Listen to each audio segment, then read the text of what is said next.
श्रवण करने का सौभाग्य भगवान शिव की कृपा से, उनकी उदारता से, उनकी करुणा से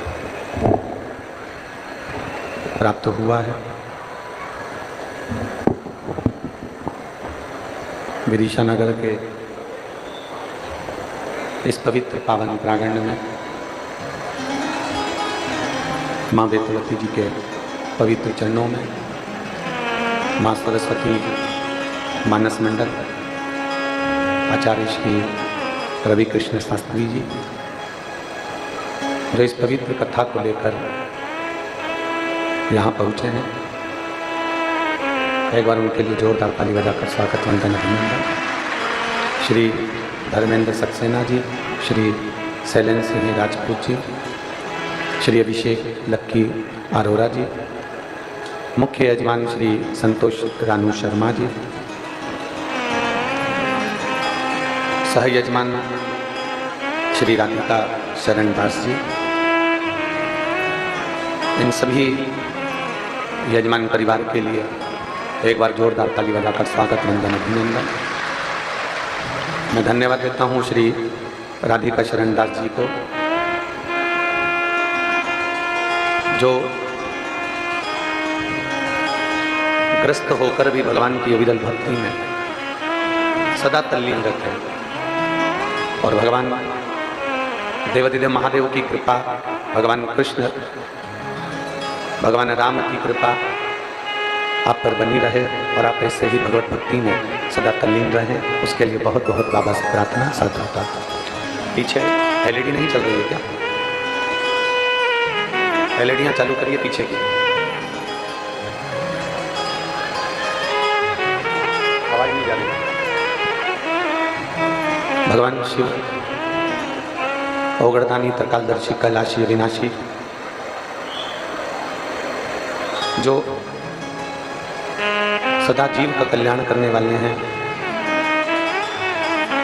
ऐसे पवित्र पुण्यमय आनंद कथा में विराजमान माननीय विधायक महोदय श्री मुकेश जी टंडन जी, जो इस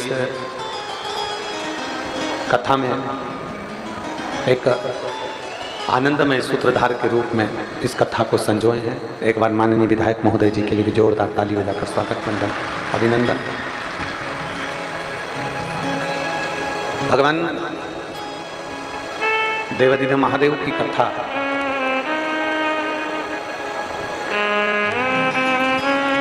जो संपूर्ण विश्व को, संपूर्ण जगत को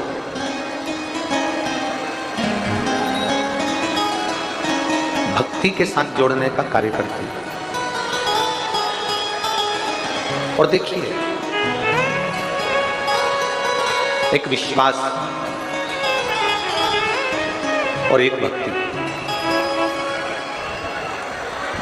जिस दिन आपके भीतर भगवान शिव जी के प्रति एक विश्वास, थोड़ा सा विश्वास जागृत हो जाता है, जिस दिन आपके भीतर एक बहुत विशाल विश्वास तो बाद में जागृत होता है, पर एक छोटा सा विश्वास भी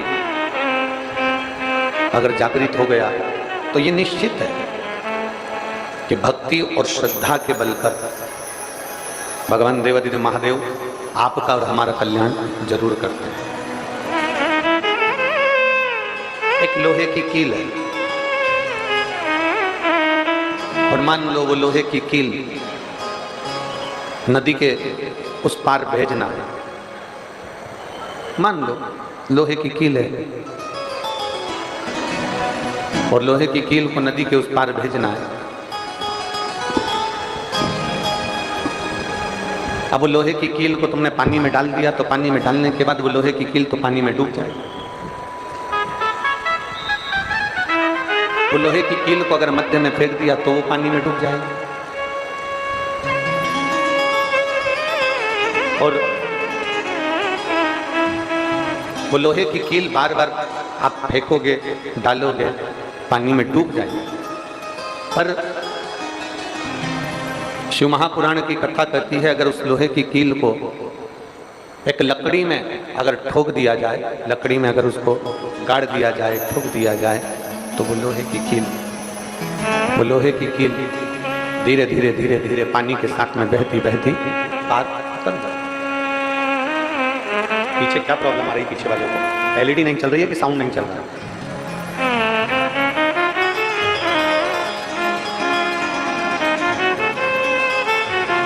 साउंड चालू करवाइए पीछे का। एक लोहे की कील को, इधर भी आवाज नहीं आ रही है क्या? इधर भी एक लोहे की कील को पानी में आप वैसे ही डाल देंगे तो वो डूब जाएगा, तो पार नहीं करेगा। पर उसी लोहे की कील को जब लकड़ी में ठोक दिया जाए, लकड़ी में उसको रख दिया जाए, लकड़ी में उसको गाड़ दिया जाए, तो वो लोहे की कील पार उतर जाती है, पार उतर जाएगा। बस महापुराण की कथा भी यही कहती है, भगवान शंकर का संवाद भी यही कहता है, शिव तत्व भी यही कहता है। भगवान वो गर्दा मोटो रेजर 50 अल्ट्रा ने फ्लिप फोन्स की दुनिया को ही फ्लिप कर दिया है। It is the most intelligent flip phone. इसमें है गूगल जेमिनाई। गर्दानी की कथा भी यही कहती है कि अपने आप को, इस मन को, इस चित्त को, इस भाव सागर से अगर पार उतरना है, संसार सागर से यदि पार उतरना है, भाव सागर से अगर हमको पार उतरना है, तो भगवान के चरणों में इस मन को, भगवान भोलेनाथ जी के चरणारविंद में ले जाकर इसको वहां ठोक दीजिए, इस मन को वहां ले जाकर छोड़ दीजिए। भगवान इसको पार इस भाव सागर से कर ही देता है निश्चित। बस आपको और हमको भगवान की अविरल भक्ति को धारण करना है। आपको और हमको भगवान की अविरल भक्ति में तल्लीन, अपने आप एक विश्वास रखकर, एक भरोसा रखकर, एक दृढ़ता रखकर यदि हम भगवान के भजन में रम गए, भगवान की अविरल भक्ति में रम गए, तो वो परमात्मा हमको साथ दे। और तेरी कृपा बिना न मिले एक भी अणु, लेते हैं सांस तेरी कृपा से करूं बखान या करूं मैं आँखों के का, जबकि भभूत में खजाना तुझे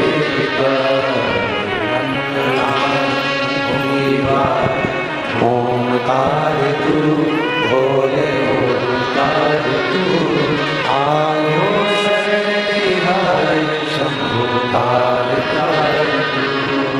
बखान क्या करूं मैं राहों के देवा, जबकि भभूत में खजाना तुझेगा।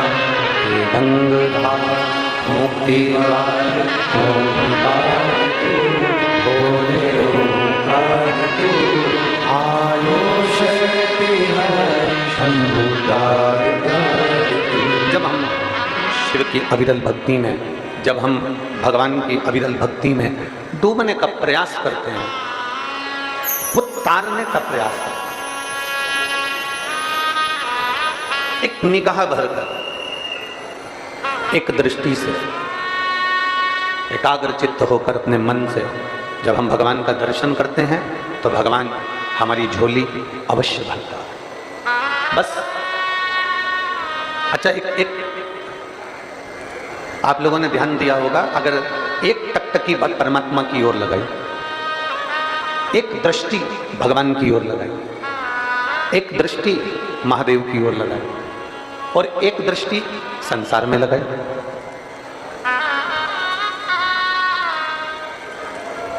कभी किसी, कोई स्त्री है, कोई कन्या है, कोई लड़की है, कोई व्यक्ति है, कोई पुरुष है, कोई लड़का है, कोई खूब बोल्ड आदमी है, कोई दादागिरी वाला है, या कोई अन्य है,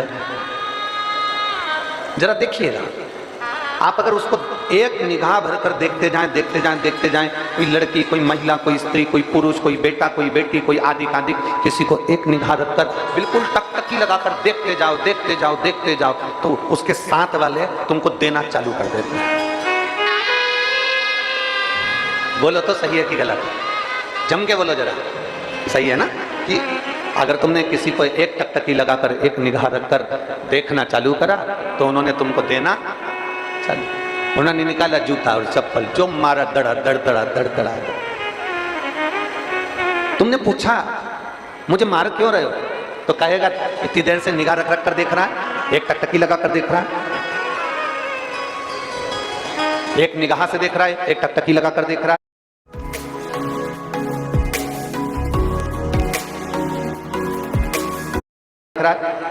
तुमने निगाह लगाकर देखा, तुमने एक दृष्टि से देखा, तो उसने तुमको देना चालू करा। अब जरा विचार करिए, जब संसार वालों को देखा तो संसार वालों ने देना चालू करा, अगर मेरे महाकाल को देख लेते तो वो भी देना चालू कर देता, वो भी तो देता। संसार वाले कुछ और दे रहे हैं, संसार वाले तो दिए, उठाए ने जूता मार दिया, चप्पल मार दी ने, अब शब्द कह दिया, ताने दे दिए। संसार वाले तो ना जाने क्या दे, उसका कोई भरोसा नहीं है। पर यदि वही दृष्टि तुमने जैसे दूसरे को देखा, एक टकटकी लगाकर देखा, एक ध्यान लगाकर, एक निगाह से देखा, तो संसार वालों ने दिया। अगर वही निगाह, वही टकटकी, वही ध्यान अगर परमात्मा पर दिया होता, वही टकटकी, वही दृष्टि, वही नेत्र तुमने अगर भगवान को दिए होते, तो मेरा भगवान भी देना चालू करता, और इतना देता कि तुमसे बटोरा नहीं जाता। देवता देते हैं पल्ला झाड़ कर, और महादेव देते हैं छप्पर फाड़ कर। वो देता है, उसकी देने की रीति बड़ी अलग है।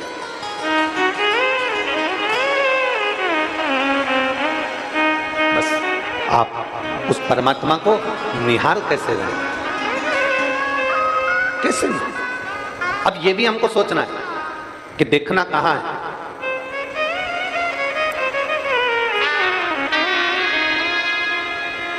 जब विशेष शरीर में अगर कोई रोग उत्पन्न हो जाता है, बहुत शरीर के अंदर अगर कोई बहुत बड़ी बीमारी हो जाती है, बहुत बड़ा रोग हो जाता है, बहुत तकलीफ आने लगती है,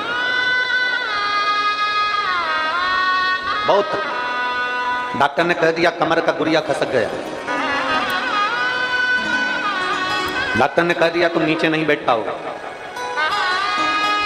डॉक्टर ने कह दिया तुम्हारी यह हड्डी बढ़ गई है, यह हड्डी का ऑपरेशन करना पड़ेगा। डॉक्टर से जांच करवाते रहो और साथ में एक प्रयोग करते रहो। जैसे ये जलाधारी है, ये शिवलिंग है, यहां से पानी नीचे बहता है, थोड़ा समझिएगा। ये जलाधारी है, ये पानी बहने का स्थान जलाधारी का, ये पीठी का, संपूर्ण पीठी का, ये शिवलिंग। डॉक्टर कह दे कि ऑपरेशन की जरूरत पड़ रही है और तुम्हारा गुरिया खसक गया, या तुम्हारी हड्डी बढ़ गई, या तुम्हारी हड्डी का रोग बढ़ गया, ये शिवलिंग पर आप भगवान देवादिदेव महादेव को जल चढ़ाएं, और जल चढ़ाने के बाद जो जल यहाँ बहकर आता है, उस स्थान पर अगर जल चढ़ाया भी नहीं है, तो जहां से पानी नीचे की ओर गिर रहा, उस स्थान पर गणेश, कार्तिकेय, अशोक सुंदरी वाली जगह से जब जल नीचे की ओर गिरता है, उस स्थान पर अपना हाथ लगाकर बस कुछ देर तक उस हस्त कमल को उस स्थान पर लगाएं, और भगवान शंकर का पंचाक्षर मंत्र नमः शिवाय, या षडाक्षर मंत्र ओम नमः शिवाय, या श्री शिवाय नमस्तुभ्यम, भगवान का मंत्र का उच्चारण करें। यदि महामृत्युंजय मंत्र का स्मरण आता हो तो महामृत्युंजय मंत्र का स्मरण करें। हाथ का स्पर्श कर कर मार्कंडे बाबा का स्मरण कर कर, और उस हाथ में ही थोड़ा सा जल झेल कर नंदी के पास बैठकर उसका आचमन करें। 20 से 22 दिन तक ये आचमन चालू रहने दो, और 20 दिन के बाद फिर जांच करवाओ। धीरे धीरे शरीर की गुड़ियां काम करना प्रारंभ करेगी, हड्डी काम करना प्रारंभ, शिव तत्व को प्राप्त, भगवान ओघड़दानी को प्राप्त। एक पत्र देखिए,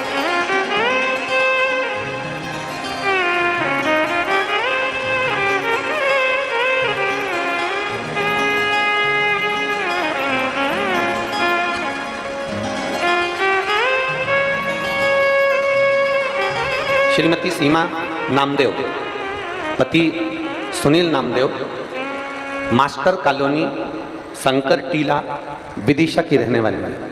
कहीं बैठे हो तो हाथ हिला सकते हैं। श्रीमती सीमा नामदेव, पति सुनील नामदेव, पता मास्टर कॉलोनी, शंकर टीला, विदिशा। कहीं बैठे हो तो हाथ हिला सकते हैं।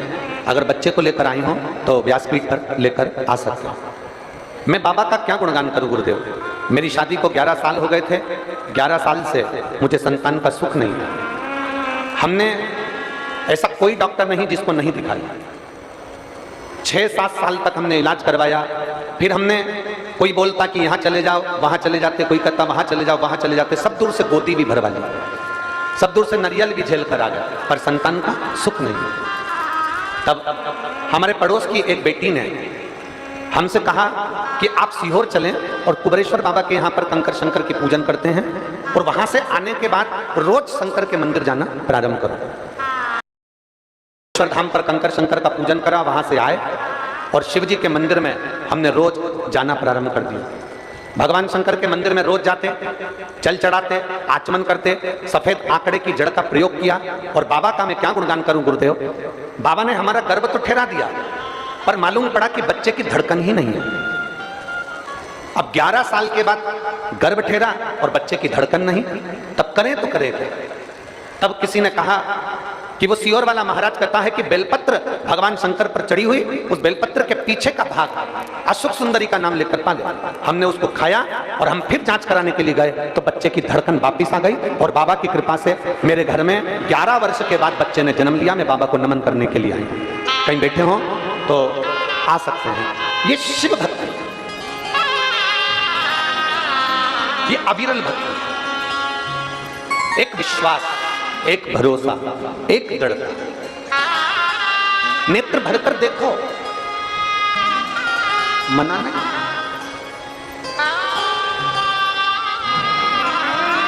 पर शिव महापुराण की कथा कहती है, भगवान शंकर का संवाद करता है, भगवान देवादिदेव महादेव का चरित्र कहता है। देखना कहां है।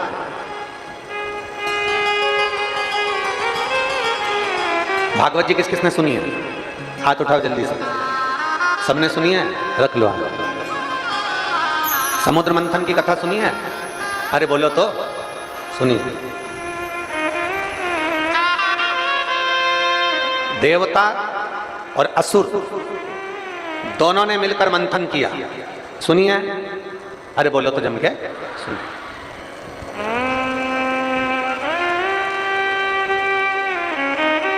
अमृत कौन लेकर आया था? मोहिनी अवतार भगवान ने दिया, और मोहिनी अवतार धारण कर कर भगवान अमृत को लेकर मोहिनी। अब एक तरफ असुर बैठे, एक तरफ देवता बैठे।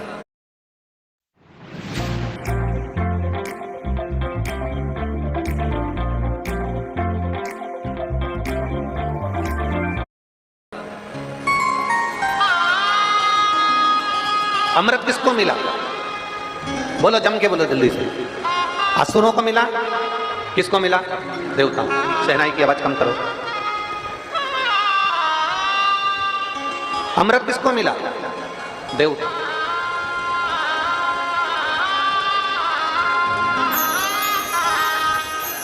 असुरों को अमृत नहीं मिला। शहनाई की आवाज कम करिए। अमृत किसको मिला? देवता। असुरों को अमृत प्राप्त नहीं हुआ। क्यों नहीं हुआ? ऐसा क्या कारण था कि देवताओं को अमृत मिल गया और असुरों को अमृत नहीं मिला? कारण क्या?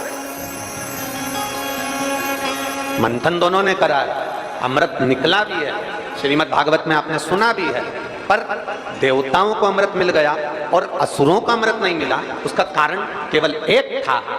जब भगवान मोहिनी स्वरूप धारण कर कर, स्त्री का स्वरूप धारण कर कर, सुंदर स्वरूप धारण कर कर मेरे नारायण अमृत का कलश लेकर आए, तो असुर राक्षस वो मोहिनी भगवान के चेहरे को देख रहे थे और देवता मोहिनी भगवान के चरण को देख रहे थे। बस ये अंतर था, केवल यही अंतर। असुर राक्षस, सारे असुर, उनको नहीं मालूम कि भगवान है। उनको तो लग रहा कितनी सुंदर स्त्री है, कितनी सुंदर नारी है। आपने श्रीमद् भागवत में सुना होगा कि भगवान इतना सुंदर रूप रखकर आए थे कि देवता और असुर दोनों सुध खो गए थे कि इतनी सुंदर स्त्री कहां से आई। असुर मोहिनी भगवान का चेहरा देख रहे हैं, उनको नहीं मालूम कि मोहिनी भगवान है, वो तो स्त्री का चेहरा देख रहे हैं, वो नारी का चेहरा देख रहे हैं। असुर चेहरा देखने में रह गए और देवता क्या देख रहे थे? चरण। चरण।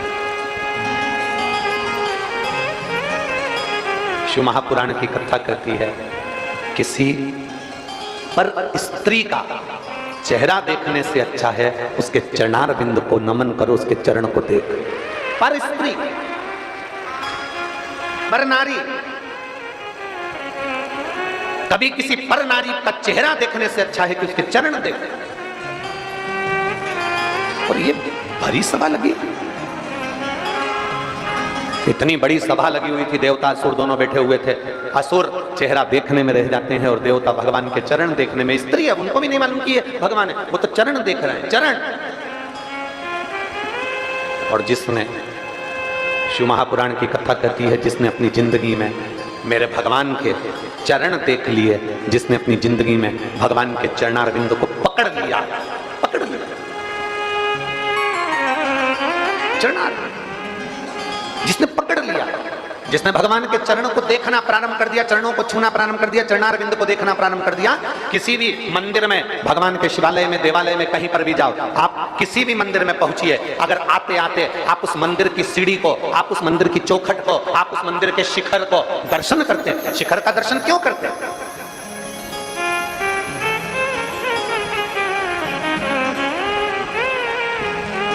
ऐसा क्या जरूरत पड़ गई कि मंदिर के शिखर का दर्शन करना चाहिए? और हमारे शास्त्र, हमारे वेद, हमारे पुराण भी कहते हैं शिखर दर्शनम सर्व पापनाशनम। हमारे शास्त्र भी कहते हैं कि शिखर का दर्शन करो। शिखर के दर्शन से हमें मिलता क्या है? शिखर के दर्शन से हमें क्या प्राप्त होता है? क्या मिलता है? क्या प्राप्त होता है? कहा मंदिर 25-50 करोड़ का बनवा लो, मंदिर 100-200 करोड़ का बनवा लो, मंदिर 1000 करोड़ का बनवा लो, पर मंदिर का पूरा मंदिर बनाने के बाद अगर उस मंदिर पर शिखर नहीं है, वो तांबे का, वो पीतल का, वो शिखर छोटा सा उस मंदिर पर अगर नहीं है, तो वो करोड़ों का मंदिर भी मान्य नहीं है। ये है इंडिया के पुराने इन्वेस्टिंग की दुनिया। करोड़ों के मंदिर पर एक छोटा सा शिखर लगा होता है। ये हमारा सनातन धर्म कहता है कि मेरे भोलेनाथ भी इस प्रेरणा को देते हैं कि भले करोड़ों लोगों से तुम्हारा संबंध हो, अरबपति, खरबपति और दुनिया के सारे धनपतियों से तुम्हारा संबंध हो, और शिव पुराण की कथा कहती है छोटा सा शिखर ऊपर भगवान ने रखा, उसी तरह छोटे से छोटे व्यक्ति को भी ऊपर रखना, तो तुम भी उन्नति की सीढ़ी पर चढ़ जाओ। छोटे से छोटे व्यक्ति उन्नति की सीढ़ी पर चढ़। ए भाई, जो बहुत पैसे वाले होते हैं ना, बहुत करोड़पति होते हैं ना, बहुत धनपति होते हैं, वो तो विदिशा के महल में से निकलकर कथा के पंडाल में नहीं पहुंचते। प्रयास करते हैं, हमको पास मिलेगा, सोफा मिलेगा, कुर्सी मिलेगी, पद मिलेगा, प्रतिष्ठा मिलेगी, सम्मान मिलेगा, तो हम कथा में जाएंगे, वरना हम कथा में नहीं जाएंगे। शंकर की कथा में धन और गरीब ये नहीं देखा जाता। शंकर की कथा में तो केवल इतना देखा जाता है कि मेरे नगर में मेरा महादेव आया है और मुझे उस महादेव से प्राप्त करना है।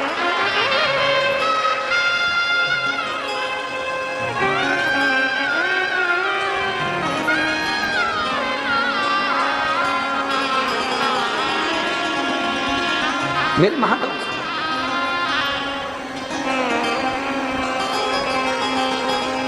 एक छोटा सा बच्चा स्टूल पे चढ़ता है, कूदता है, अकेले में वो छोटा सा बच्चा स्टूल पे चढ़ता है, कूदता है, अकेले में नहीं कूदेगा, उसकी मम्मी काम कर रही होगी, उसके पापा काम कर रहे होंगे, उसके मम्मी पापा, चाचा चाची, उसके ताऊ ताई, उसके काका काकी, उसके बुआ फूफा कोई वहां काम कर रहे होंगे, तो छोटा सा बच्चा सोफे पे चढ़ेगा और कूदने का प्रयास करेगा, क्योंकि उसको मालूम है अगर मैं गिर गया ना तो मेरी मम्मी मुझे उठा लेगी, मेरा पापा मुझे उठाएगा, मेरा काका मुझे उठाएगा, मेरा ताऊ मुझे उठाएगा, मेरी ताई मुझे उठाएगी, क्योंकि वो बच्चा कूदता वहां है जहां उसके माँ बाप बैठे होते हैं। उसी तरह आप सब शिव महापुराण की कथा में बैठे हो, साड़ियां कीचड़ में हो रही है, चप्पल कीचड़ में हो रही है, शरीर पर कीचड़ लग रहा है, पूरा कीचड़ कीचड़ में, साड़ियां पूरी कीचड़ में भिड़ रही है, पन्नी बिछा ली, बैठ गए, आनंद कर लिया। कहां बैठे हो? छोटा बच्चा जैसे स्टूल पर चढ़कर गिरता है, कूदता है अपने माँ बाप के सामने, आपने भी विचार कर लिया कि ये कीचड़ में मैं बैठ रही हूं, पर किसी संसार वाले के सामने नहीं, मेरे कालाधिपति महाकाल के सामने बैठ गए। जब छोटे से बच्चे को, गिरते हुए बच्चे को मां संभाल लेती है, बाप संभाल लेता है, तो आप भी जब इस शिव महापुराण की कथा में आकर बैठते हो ना, तो मेरा काल अधिपति, मेरा विश्वनाथ, मेरा महादेव आपको भी संभाल लेता है, अपनी गोदी में उठा लेता है, डरमूलता नहीं है।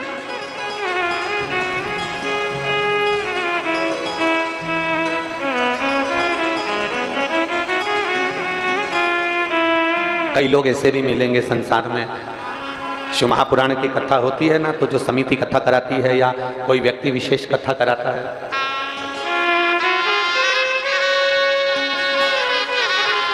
11 वर्ष के बाद बाबा ने संतान दी है, एक बार जोरदार तालियां।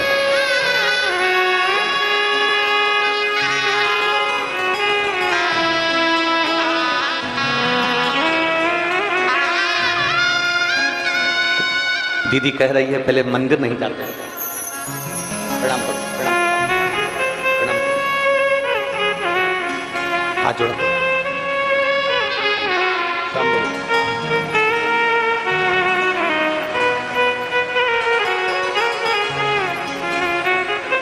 कह रही हैं पहले मानते नहीं थे, शिव महापुराण की कथा जब से सुनना प्रारंभ करना चालू करी, 11 वर्ष के बाद बाबा ने झोली भरी। एक बार जोरदार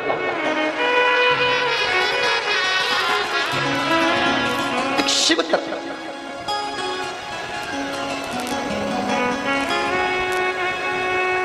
खाली न जाता कोई दर से तुम्हारे, खाली न जाता कोई दर से तुम्हारे, मैं भी खड़ी हूँ रखी बाहें पसारे, अपने हृदय से लगा लो